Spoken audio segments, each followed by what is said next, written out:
Hello guys, welcome to the next lecture of business economics. तो कल हमने किया था अपने लास्ट लेक्चर में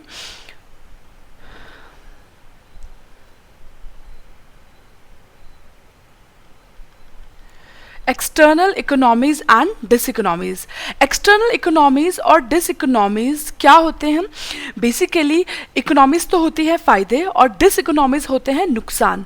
वो फ़ायदे और वो नुकसान जो कि आपको एक्सटर्नल रीजंस की वजह से हो रहे हैं, राइट? तो एक्सटर्नल इकोनॉमीज मतलब वो वाले फ़ायदे जो कि आपको हो रहे हैं due to some external causes. सरकार ने कोई टैक्स माफ़ कर दिया तो उसका फ़ायदा आपको मिल गया। क्या यहाँ पे फ़ायदा आपको खुद की वजह से मिला है? नहीं। किसकी वजह से मिला है? क्योंकि गवर्नमेंट ने कोई नोटिफिकेशन निकाला है और वो फ़ायदा सारी कंपनीज को मिलने वाला है, राइट? तो दैट बेनिफिट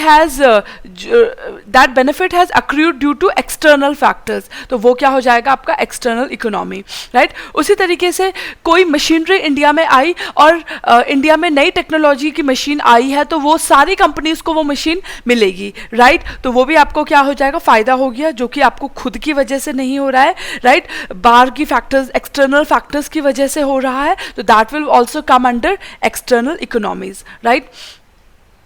फिर उसके बाद एक्सटर्नल डिसइकोनॉमीज था, वो नुकसान जो कि आपके खुद की वजह से नहीं है, बाहर की वजह से हैं, जैसे कि गवर्नमेंट ने टैक्स रेट्स बढ़ा दिए हैं, राइट? तो वो ऑब्वियसली सबके लिए कॉमन ही है। मैं थोड़ी ना एक्स्ट्रा टैक्स दूंगी, सभी तो देंगे, मैं भी दूंगी, बाकी लोग भी देंगे, राइट? तो जो ये लॉसेस हैं that is common to all, right? तो वो क्या हो जाएंगे? External diseconomies. उसके बाद हम आए थे प्रोडक्ट ऑप्टिमाइजेशन पे। प्रोडक्ट ऑप्टिमाइजेशन बेसिकली यहाँ पे हम प्रोड्यूसर के पॉइंट ऑफ व्यू से पढ़ेंगे, राइट?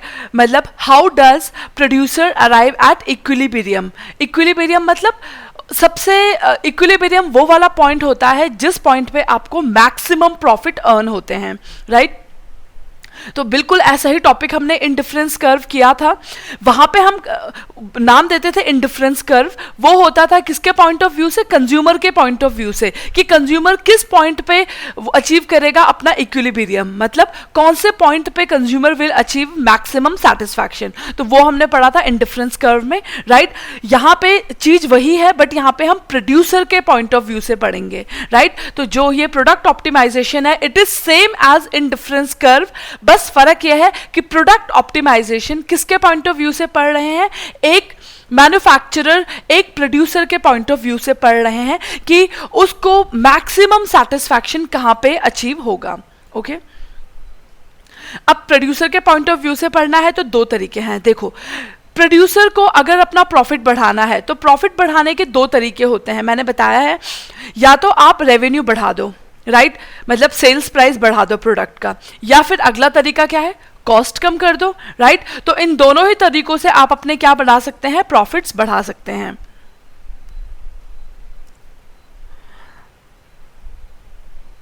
अब है आइसोक्विंस।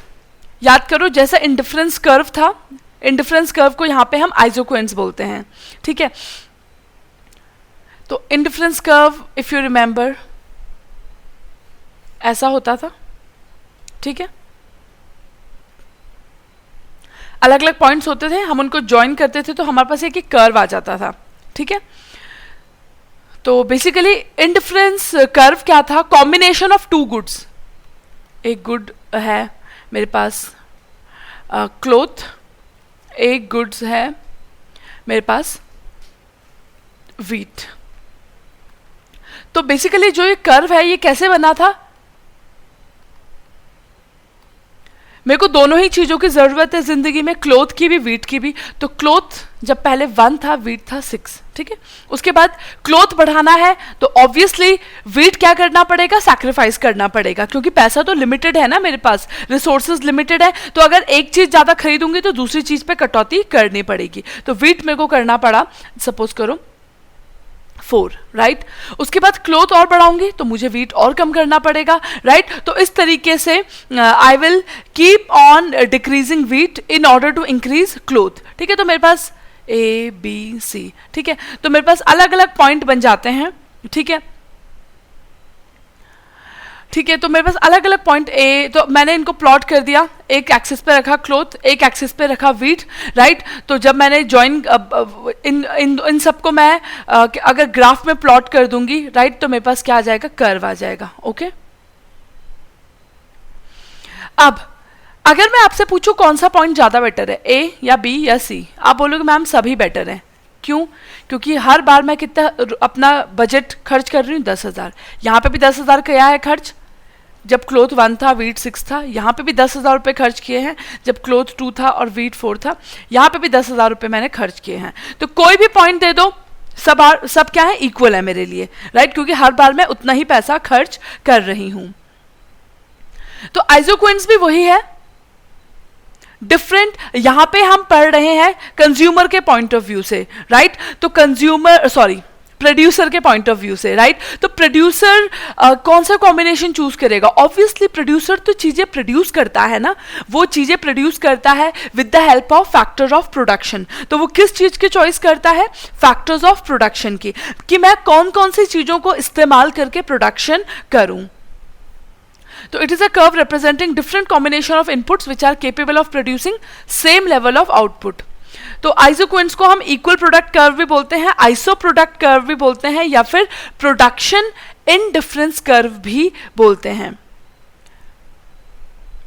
तो मैंने सपोज करो मैं एक प्रोड्यूसर हूं, मैंने सोचा कि मेरे को गुड्स प्रोड्यूस करने हैं, तो मैं कैपिटल इस्तेमाल करके, मतलब मशीनरी यूज करूंगी और लेबर यूज करूंगी।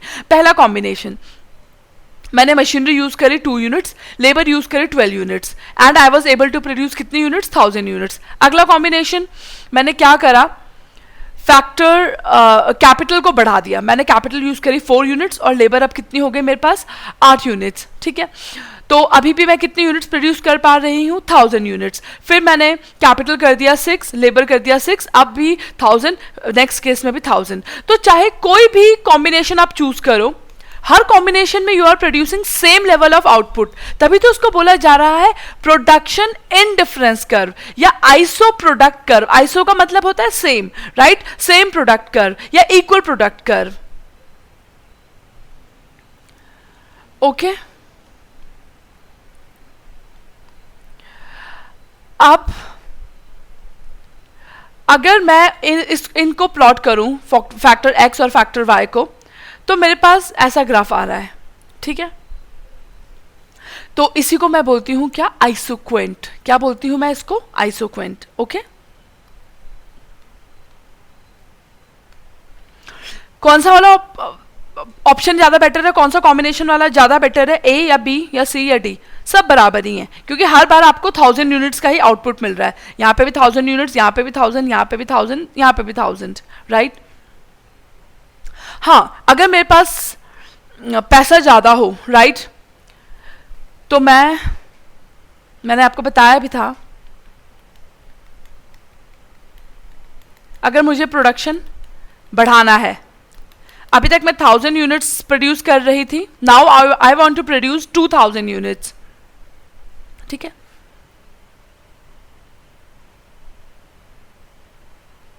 ठीक है, तो अगर मैं इस पॉइंट की बात करूं, तो इस पॉइंट पे कितना फैक्टर एक्स यूज हो रहा है?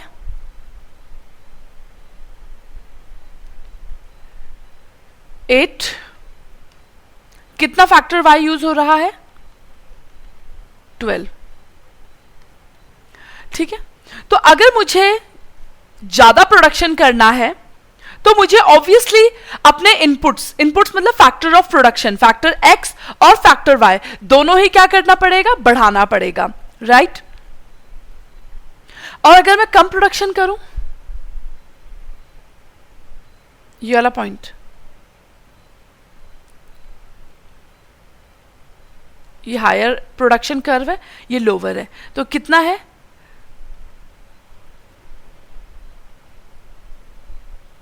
1, राइट।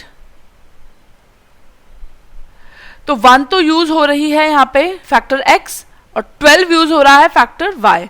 ठीक है, यहां पे, ठीक है।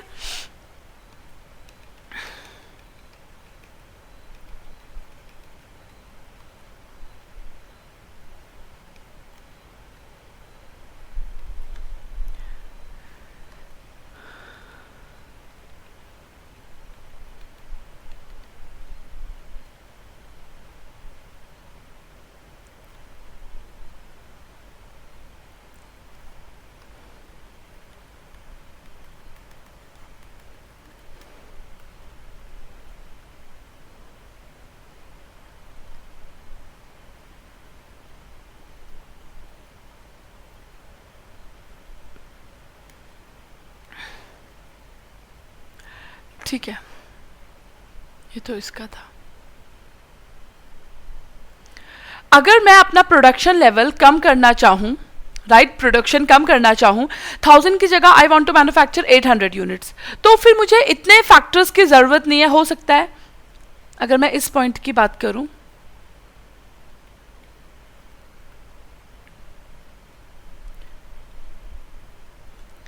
तो इस पॉइंट पे मैं क्या देख रही हूँ, कितना फैक्टर x यूज़ हो रहा है 1, और कितना फैक्टर y यूज़ हो रहा है 12। तो ये वाला पॉइंट कौन सा हो जाएगा मेरा, 1 और 12। ठीक है, तो हमने देख लिया कम प्रोडक्शन के लिए फैक्टर्स का कम यूज होगा, ज्यादा बढ़ाना है तो फैक्टर्स ज्यादा यूज होंगे, 2 और 12। पहले था 1 और 12, फिर 2 और 12, और ज्यादा बढ़ाना है तो फिर और ज्यादा फैक्टर्स यूज करने पड़ेंगे, 8 और 12। राइट, तो मेरे पास 3 कर्व हो गए यहाँ पे।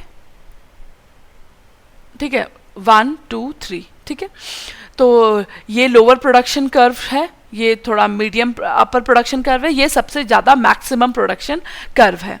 ठीक, अब अगर मैं प्रोड्यूसर से पूछूं कि वो कौन सा वाला कर्व चूज करेगा, कौन सा आइसोक्वेंट चूज करेगा, दिस वन या दिस वन, तो वो तो बोलेगा भाई ये वाला चाहिए मुझे, ज्यादा से ज्यादा मैं प्रोडक्शन करूं, हायर प्रोडक्शन। पर मुझे अपना बजट भी तो देखना पड़ेगा, जितना पैसा होगा उतना ही तो प्रोडक्शन कर पाऊंगी मैं, राइट। तो बजट कैसे पता चलता है आपको, याद करो कंज्यूमर इंडिफरेंस कर्व में बजट का कैसे पता चलता था, वहां पे बजट लाइन होती थी, राइट, वहां पे क्या होती थी, बजट लाइन। तो यहां पे क्या होगा,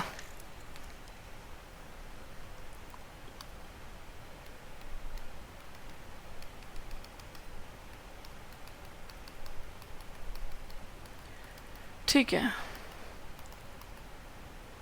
तो ये आपका आ गया आइसोक्वेंट। चलो, वहां पे होती थी बजट लाइन, यहां पे है आपकी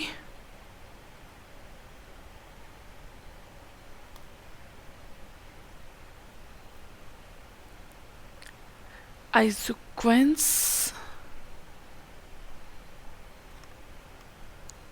बजट लाइन को यहां पे बोला जाता है आइसो कॉस्ट या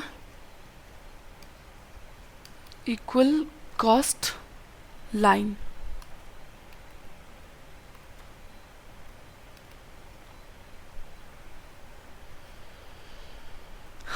ठीक है, कंज्यूमर सॉरी, वो जो इंडिफरेंस कर्व होता था वहां पे मैं इसको क्या बोलती थी, प्राइस लाइन या बजट लाइन। अगर आपने वो वाला टॉपिक अच्छे से पढ़ा था इंडिफरेंस कर्व वाला, तो ये भी आपको बहुत इजीली समझ आ रहा होगा, और जिसने नहीं पढ़ा है वो एक बार रीडिंग मार लेना उसकी। चलो, सपोज करो मेरा बजट है 1,00,000 रुपए,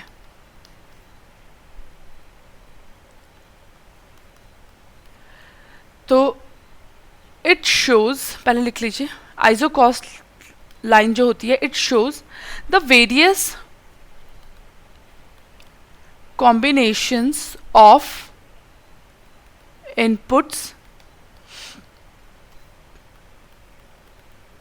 which a firm can buy in a given budget. Okay,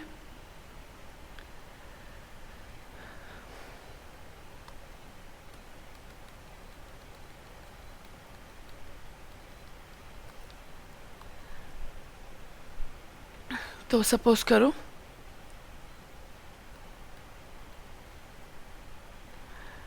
मेरा जो बजट है, कितने रुपए का बजट है मेरा, 1,00,000 का। ठीक है, 1,00,000 इज माई बजट। दो फैक्टर ऑफ प्रोडक्शन है, फैक्टर x और factor y, right. y factor of production है 100 रुपीज का और x है 10 रुपीज का। ठीक है, तो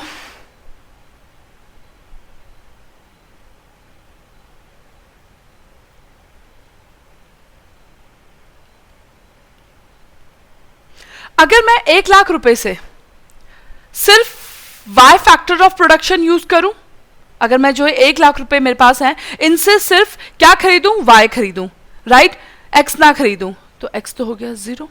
तो कितनी यूनिट्स ऑफ y आ जाएंगी, 1 लाख डिवाइड बाय 100, तो कितनी आ जाएंगी, 1000 यूनिट्स। ठीक है, तो मैंने पैसा खर्च कर दिया है पूरा 1 लाख रुपया। या फिर ऐसा भी हो सकता है मैं y बिल्कुल भी ना खरीदूं, सारा का सारा जो मेरा बजट है उससे क्या खरीद लूं, फैक्टर x, राइट, मैं x factor of production use करूंगी, y यूज करूंगी ही नहीं, राइट। तो कितने खरीद सकती हूं मैं x, 10 रुपए कॉस्ट है, राइट, 1 लाख वो था बजट, तो कितने आ सकते हैं x मेरे, 10,000। ओके, तो यहां पे भी मैंने अपना 1 लाख रुपया खर्च कर दिया। ओके, तो प्लॉट कर लो इसको, आपके पास आइसो कॉस्ट आ जाएगी, या जिसको हम बजट लाइन भी बोलते थे।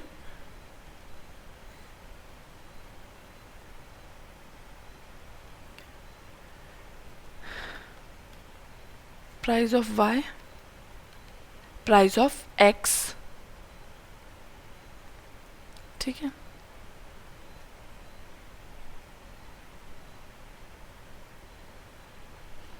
y में 2 पॉइंट है, 0 और 1000, 0 और 1000, x में भी 2 पॉइंट है, 0 और 10,000, 0 और 10,000,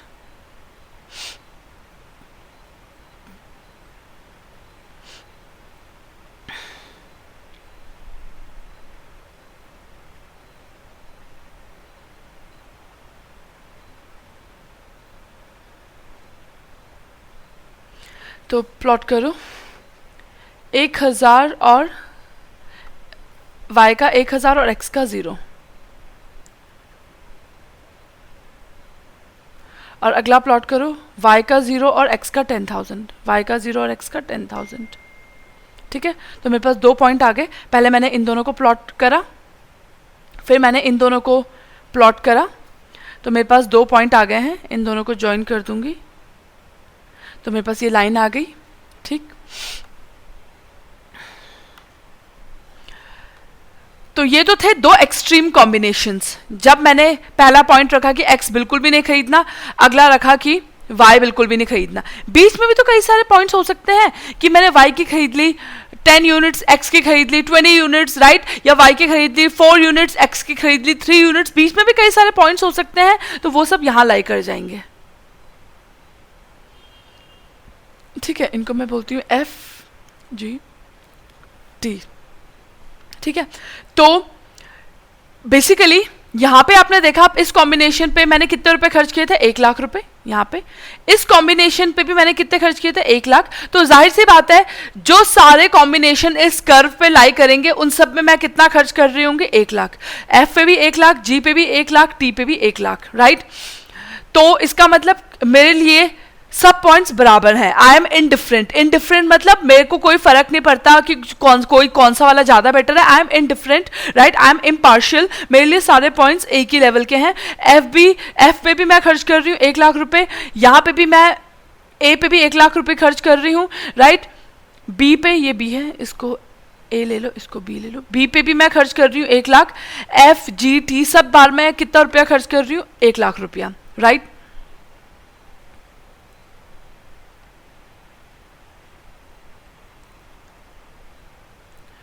अगर मैं बोलूं कोई पॉइंट यहां पे है, इतना तो मेरा बजट ही नहीं है। विद द गिवन बजट मेरे पास 1 लाख का बजट था, तो सारे पॉइंट यहीं पे कहीं लाई करेंगे, या तो यहां कर जाएगा, यहां कर जाएगा, यहां कर जाएगा। ये वाला पॉइंट कर्व से ऊपर है, तो दिस इज अनअटेनेबल। ये पॉइंट आई दे दूं मैं इसका नाम, ये क्या है, unattainable. Okay, this is unattainable point. मेरे पास इतना पैसा ही नहीं है। और अगर मैं बोलूं कोई पॉइंट यहां पे लाई कर रहा है, इसका मतलब हो जाएगा कि मैंने अपने 1 लाख रुपए पूरे खर्च नहीं करे हैं, राइट। तो ये क्या शो करेगा, अंडर यूटिलाइजेशन ऑफ रिसोर्स। ठीक है, तो ये ना, ये वाला पॉइंट मेरे लिए, ये वाला पॉइंट तो मैं रीच ही नहीं कर सकती हूँ। और अगर ये वाला पॉइंट आ रहा है, इसका मतलब मैंने पैसे पूरे खर्च नहीं करे हैं। जबकि कंडीशन क्या होती है, पूरा 1 लाख रुपया खर्च करना है, या 1 लाख, बीच में भी कई सारे कॉम्बिनेशन बन सकते हैं कि वाई खरीद ली 2 यूनिट, एक्स खरीद ली 4 यूनिट, या वाई खरीद ली 7 यूनिट, एक्स खरीद ली 1 यूनिट, राइट। कई सारे कॉम्बिनेशन और लाई कर सकते हैं, राइट। बट मुझे एक शर्त हर जगह फॉलो करनी है कि हर बार मुझे कितना रुपया खर्च करना है, पूरा का पूरा 1 लाख रुपया, राइट। तो अगर मैं पूरा 1 लाख रुपया हर बार खर्च करूंगी तो मेरे पॉइंट समवेयर यहीं कहीं इसी कर्व पे लाए करते जाएंगे, राइट। तो अगर नीचे लाए कर रहा है, इसका मतलब मैंने पैसा पूरा खर्च नहीं किया है। ओके, चलो, तो ये तो हो गया मेरा क्या, आइसो कॉस्ट। अब याद करो, जब हम इंडिफरेंस कर्व करते थे तो मेरे पास एक होता था इंडिफरेंस कर्व, राइट।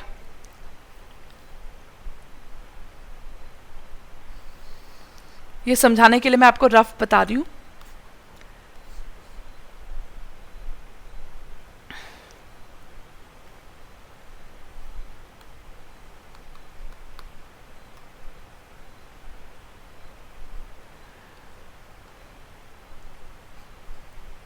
ये मैं इंडिफरेंस, जब मैं कंज्यूमर के पॉइंट ऑफ व्यू से करती थी तो ये होते थे मेरे indifference curve. IC1 indifference curve 1, indifference curve 2, indifference curve 3। तो IC3 मतलब ऑब्वियसली ज्यादा से ज्यादा गुड्स Y भी ज्यादा, सॉरी गुड्स X भी ज्यादा, गुड वाई भी ज्यादा से ज्यादा। तो मेरी तो कोशिश रहेगी कि मेरे को कौन सा वाला इंडिफरेंस कर्व मिल जाए, IC3, राइट। क्योंकि मेरी तो कोशिश, सबकी कोशिश ये रहती है कि मुझे मैक्सिमम से मैक्सिमम लेवल अचीव करना है। ये होती थी मेरी बजट लाइन।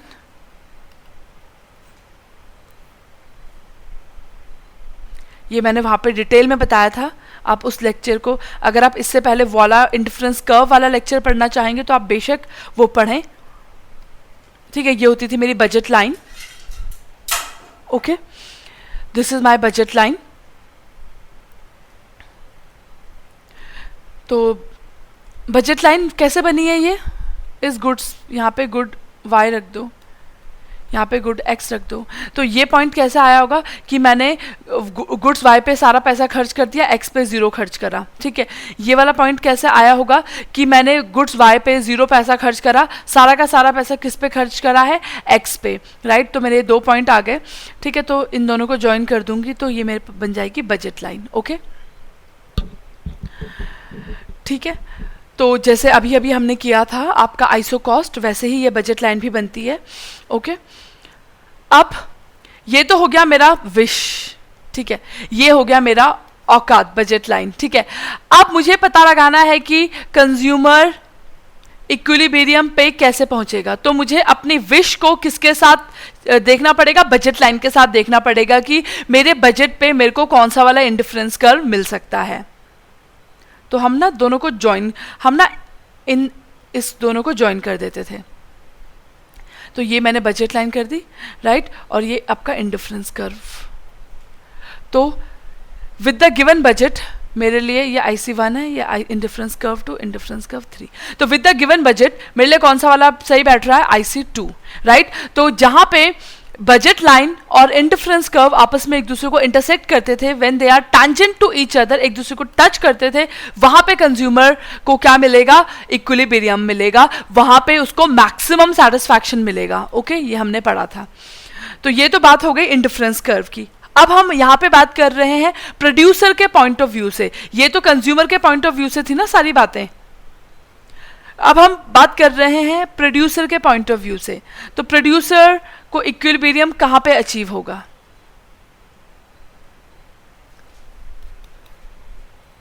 ये लिखिए, प्रोड्यूसर इक्विलिब्रियम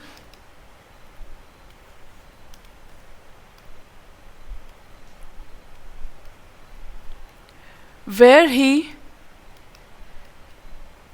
भाई प्रोड्यूसर को तो मैक्सिमम सेटिस्फैक्शन कैसे हो सकता है, या तो वो अपनी कॉस्ट कम से कम रखे, या अपना आउटपुट ज़्यादा से ज़्यादा प्रोड्यूस करे, मैक्सिमाइज हिज आउटपुट इन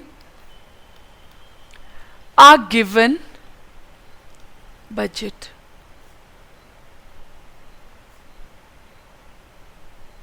ठीक है, मिनिमाइज करनी है कॉस्ट, मैक्सिमाइज करना है आउटपुट। ओके,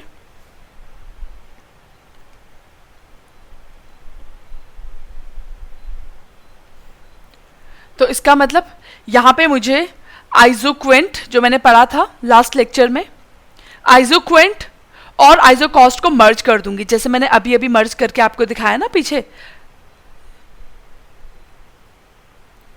इंडिफरेंस कर्व को और बजट लाइन को मैंने मर्ज कर दिया, तो तब मुझे पता चल जाएगा कि कंज्यूमर का इक्विलिब्रियम कहां पे अचीव हो रहा है। उसी प्रकार से अगर मैं प्रोड्यूसर का प्लॉट करूं तो प्रोड्यूसर का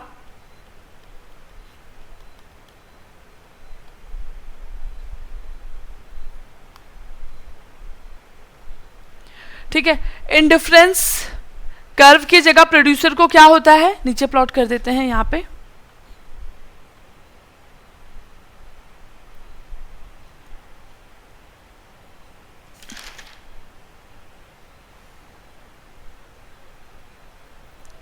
आइसोकॉस्ट, यहां पे हम बोलते थे इंडिफरेंस कर्व, प्रोड्यूसर के केस में बोलते हैं आइसोकॉस्ट कर्व। बजट लाइन तो सेम ही बनती थी जैसे यहां पे बन रही है, ऐसे इन दोनों को मर्ज कर दो, तो यहां ये आ गया प्रोड्यूसर का इक्विलिब्रियम का पॉइंट। ओके,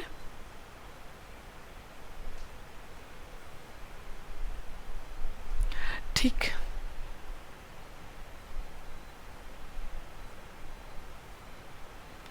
ओके, तो जहां पे बजट लाइन और आइसोक्वेंट क्या होते थे, आपस में इंटरसेक्ट करते थे, इसका मतलब प्रोड्यूसर का इक्विलिब्रियम इस पॉइंट पे होगा। ओके,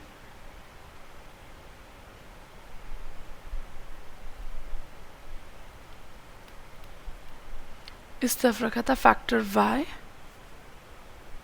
इस तरफ रखा है factor x, x axis y axis. चलो, तो जहां पे ये बजट लाइन और ये आइसोक्वेंट क्या कर रहे हैं, इंटरसेक्ट कर रहे हैं, दिस पॉइंट पे इंटरसेक्ट कर रहे हैं, राइट। ये मेरी बजट लाइन है, ये मेरे आइसोक्वेंट्स हैं। ठीक है, आइसोक्वेंट को मैं IQ भी बोल लेती हूँ। ठीक है, तो जहां पे ये दोनों मिलते हैं, इसका मतलब यहां पे प्रोड्यूसर को इक्विलिब्रियम होगा। इक्विलिब्रियम मतलब मैक्सिमम सैटिस्फैक्शन होगा। अगर मैं ऐसे कर दूं, एक बढ़ा दूं ऊपर को या फिर नीचे को, ठीक है, अगर मैं तो ये पॉइंट का नाम मैं दे देती हूं C, ये पॉइंट का नाम दे देती हूं मैं A, ये पॉइंट का नाम मैं दे देती हूं B। ठीक है, A वाला मैंने आपको बोला कि सबसे बेहतर पॉइंट, मतलब प्रोड्यूसर का इक्विलिब्रियम का पॉइंट कौन सा है,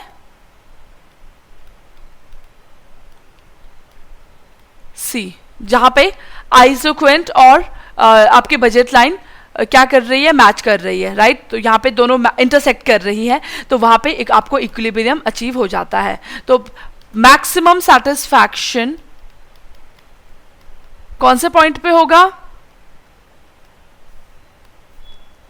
C पे। A पे क्यों नहीं होगा, A पे क्यों नहीं होगा, क्योंकि A पे भी तो आइसोक्वेंट और बजट लाइन, ये आइसोक्वेंट है और ये बजट लाइन मैच कर रहे हैं, पर A पे क्यों नहीं होगा।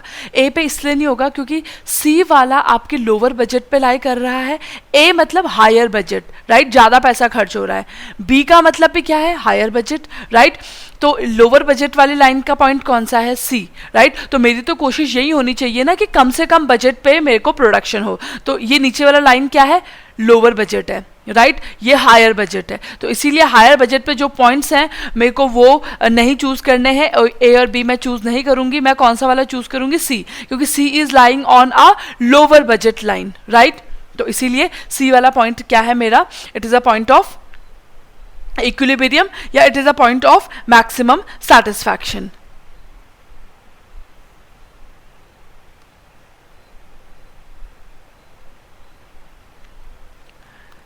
तो producer is at equilibrium when isoquant is tangent, tangent मतलब जहां पे दोनों इंटरसेक्ट कर रहे हैं, to isocost line, ठीक। या फिर हम इसको मैथमेटिकली बोल सकते हैं, यहाँ पे slope of isoquant is equal to slope of isocost line. Okay, चलो